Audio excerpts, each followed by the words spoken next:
जनगणना के अनुसार पिछड़ा वर्ग 52% था और आरक्षण कितना मिलता है 27%। दोस्तों एक बार फिर रोहिणी घावरी और चंद्रशेखर आजाद का जो मुद्दा था वो बहुत ज्यादा उछाल में आ चुका है।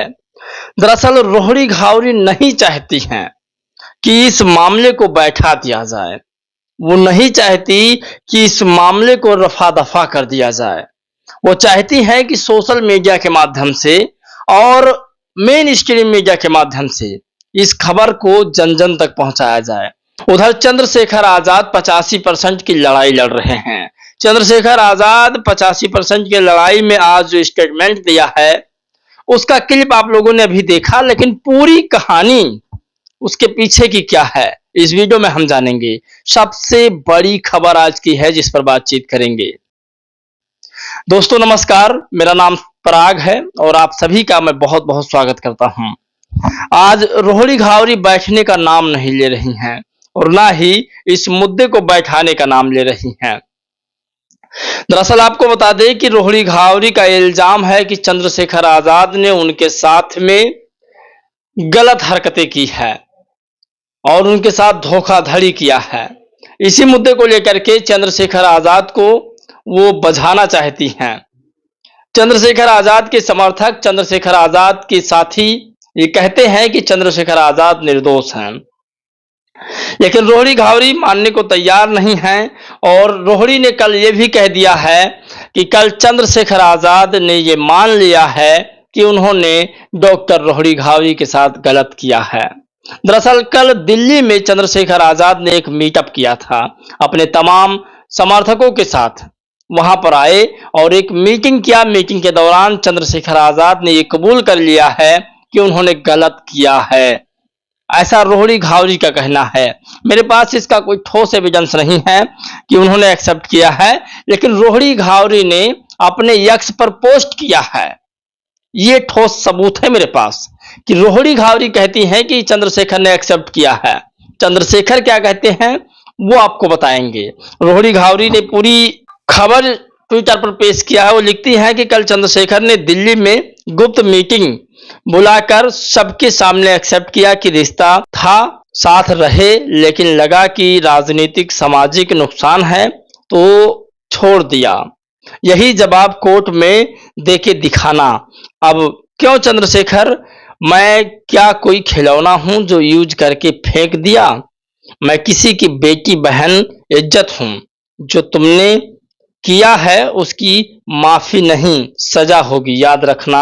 अब कोर्ट में मिलते हैं। तो एक बहुत बड़ी खबर है कि रोहिणी घावरी अब चंद्रशेखर के मुद्दे को लेकर के सुप्रीम कोर्ट, हाई कोर्ट में पहुंचने वाली हैं। यानी कि वो एफआईआर भी कराएंगी और कोर्ट भी जाएंगी। उन्होंने साफ कह दिया है कि अब आपकी मुलाकात हमारी सीधा कोर्ट में होगी। आप कल्पना नहीं कर सकते कि एक सांसद बनने के लिए कितनी मेहनत करनी पड़ती है। एक सांसद बन करके और अपने क्षेत्र का विकास करने में कितना मेहनत करना पड़ता है। और आज जब चंद्रशेखर आजाद एक सांसद हुए हैं तो एक कहावत कही गई है कि पूर्णिमा की रात में जिस तरीका से ग्रहण लग जाता है ठीक उसी तरीका से चंद्रशेखर के साथ में हुआ है। चंद्रशेखर को लेकर के इतना मामला हाईलाइट है जितना कि बृजभूषण को लेकर के नहीं था। देश में पहलवान बेटियों का यौन शोषण हुआ उतना मामला नहीं हाईलाइट हुआ जितना चंद्रशेखर का हुआ, क्योंकि इस मामले को हाईलाइट करने वाले सारे सवर्ण समाज के लोग हैं। चंद्रशेखर को सबसे ज्यादा वायरल करने में इसमें सवर्ण समाज के लोग लगे हुए हैं कि इनको कोर्ट जाना पड़ जाए, इनकी सांसदी चली जाए, इनको जेल हो जाए। पूरा सवर्ण समाज मेहनत कर रहा है। वही दलित समाज, पिछड़ा समाज, अति पिछड़ा समाज अपने ही समाज के नेताओं की सी काटने पर लगा हुआ है। आप कल्पना नहीं कर सकते। तो ये बड़ी खबर है। हमें मिलजुल करके पूरे बहुजन समाज का साथ देना चाहिए। डॉक्टर रोहिणी भी अपने समाज की बेटी है, उसका भी साथ देना चाहिए। उसको समझाना चाहिए कि आखिरकार गलती अगर चंद्रशेखर ने की है तो सजा मिलेगी। गलती अगर चंद्रशेखर ने की है तो सजा मिलेगी और ये कानून भी कहता है इस देश का लेकिन इस तरीका से फेसबुक, व्हाट्सएप, ट्विटर पर वायरल करके सिर्फ फेम कमाने से आपको सजा चंद्रशेखर को नहीं मिल सकती है। किसी की इज्जत उछालने से आपको इंसाफ नहीं मिल सकता है। अगर आपके साथ खिलवाड़ हुआ है तो आप कोर्ट जाइए और उन पर मुकदमा दर्ज कीजिए, इनको जेल भेजिए। पूरे समाज की बदनामी हो रही है, इसको भी आपको समझना होगा। खैर, आपको बता दें कि डॉक्टर रोहड़ी घावरी के समर्थन में अभिषेक तिवारी भी हैं, लेकिन ये किस तरीका से हैं? सोचिए, महिलाओं का यौन शोषण करने वाले इस सांसद से मीडिया सवाल नहीं पूछ रही है क्योंकि यह दलित है इसलिए। वहीं बृजभूषण के केस में मीडिया वाले छाती पीट पीट कर चिल्ला रहे थे, जय भीम। सोचिए, तो मैं फिर कह रहा हूं कि वो सारे लोग जो बहुजन विरोधी हैं वो डॉक्टर रोहड़ी घावरी के साथ खड़े हैं। वो सारे लोग जो अंबेडकर विरोधी हैं वो सब डॉक्टर रोहड़ी के साथ खड़े हुए हैं। थोड़ा असमंजस में मैं पड़ जाता हूं और आप भी शायद पड़ जाते होंगे कि 19-20 में समथिंग चंद्रशेखर की शादी हुई, 21 में ये रिलेशन में आते हैं रोहड़ी के साथ।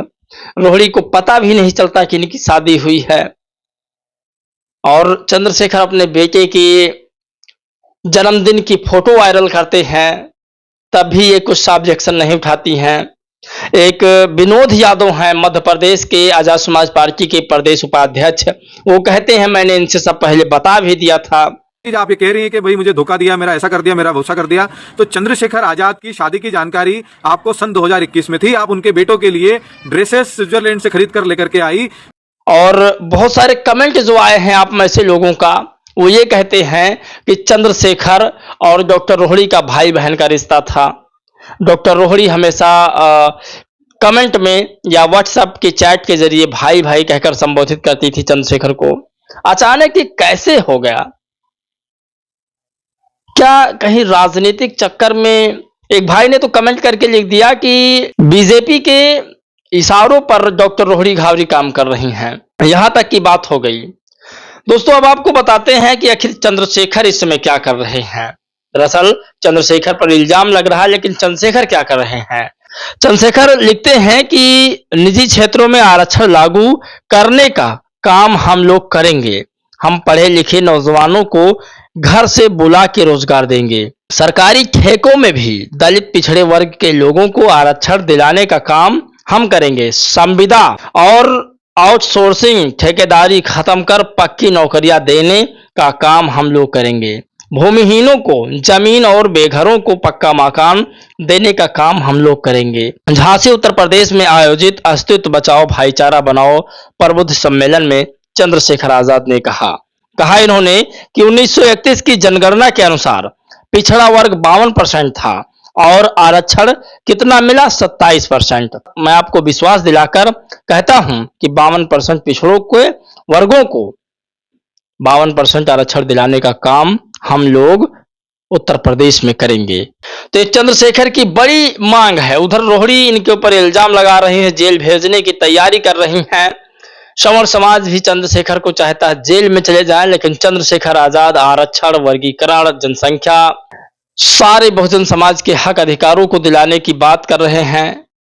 और वही एक और चंद्रशेखर ने ट्वीट करके लिखा, मध्य प्रदेश पुलिस कांस्टेबल भर्ती 2023 में ओबीसी वर्ग को दिए गए 27% आरक्षण के अंतर्गत केवल 14% पदों पर नियुक्त आदेश जारी किए गए, जबकि शेष 13% पदों को न्यायालयीन याचिका WP 18-10-5/2021 के निस्तारण तक होल्ड रखा गया था। अब जबकि माननीय उच्च न्यायालय द्वारा दिनांक 28 जनवरी 2025 को उक्त याचिका का निस्तारण किया जा चुका है और इस विषय को कोई अन्य याचिका न्यायालय में लंबित नहीं है, तो ओबीसी वर्ग के प्रतीक्षारत अभ्यर्थियों को उनके रोके गए 13% पदों पर नियुक्ति देना संवैधानिक और नैतिक दायित्व है। तो चंद्रशेखर आजाद लगातार दलित पिछड़े आदिवासियों के मुद्दे पर भिड़े हुए हैं। डॉक्टर रोहड़ी घावरी कह रहे हैं दिल्ली में चंद्रशेखर ने कबूल कर लिया है कि मैंने रोहड़ी के साथ गलत किया है। बाकी पब्लिक क्या चाहती है, जनता क्या चाहती है, आप लोग का जितना कमेंट आएगा उतना चंद्रशेखर को रिलीफ यानी कि उतनी ही उनको आजादी मिलेगी। आप लोग अपनी राय प्रतिक्रिया जरूर दीजिएगा। जय भीम, नमो बुद्धाय।